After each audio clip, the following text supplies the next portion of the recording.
And చాలామందికి IVF చేయించుకుంటే twins వస్తారా అనేది ఒకటి ఉంటుంది. అట్లా ఏం లేదు. ట్విన్స్ అనేది మనము ఎంబ్రియో ఎన్ని ఎంబ్రియోస్ ట్రాన్స్ఫర్స్ చేస్తామో ఆ బేసిస్ మీద ఉంటుంది అనమాట. ట్విన్సా సింగిల్టన్.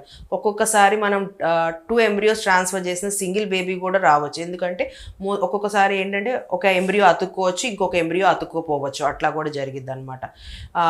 ఇంకొకటి మోస్ట్లీ చాలామంది ఇంకొక డౌట్ ఏంటి అంటే జెనెటిక్ డిజార్డర్స్. ఐవీఎఫ్ చేయించుకుంటే బేబీస్కి అవయవ లోపాలు, బేబీస్ సరిగా మెమరీ కానీ ఇంకేదన్నా వేరే ప్రాబ్లమ్స్ ఉంటాయా అనే డౌట్. అట్లాంటి డౌట్స్ అస్సలు అవసరం లేదు. 100% న్యాచురల్గా మీకు పుట్టే బేబీ ఎలాగుంటుందో ఐవీఎఫ్ చేయించుకునే పుట్టే బేబీస్ కూడా అలాగే ఉంటారు. నిజంగా ఏదన్నా ప్రాబ్లం వచ్చి ఉంటే ఐవీఎఫ్ వల్ల అది మీరు న్యాచురల్గా కూడా న్యాచురల్గా కన్సీవ్ అయి ఉన్నా కూడా అదే ప్రాబ్లం వచ్చి ఉండొచ్చు బేబీస్కి. సో ఐవీఎఫ్ వల్లే ప్రాబ్లమ్స్ రావటం అనేది అయితే ఏముండదు. ఇంకొకటి చాలామంది ఐవీఎఫ్లో జెండర్ చెప్తారు, మగవాళ్ళ ఆడవాళ్ళ, సో అందుకని ఐవీఎఫ్. ఇండియాలో అది కంప్లీట్లీ ప్రొహిబిటెడ్. ఐవీఎఫ్ చేయించుకుంటే మనం జెండర్ చెప్పేదైతే ఉండదు అనమాట. ఇంకా ఇట్లాంటి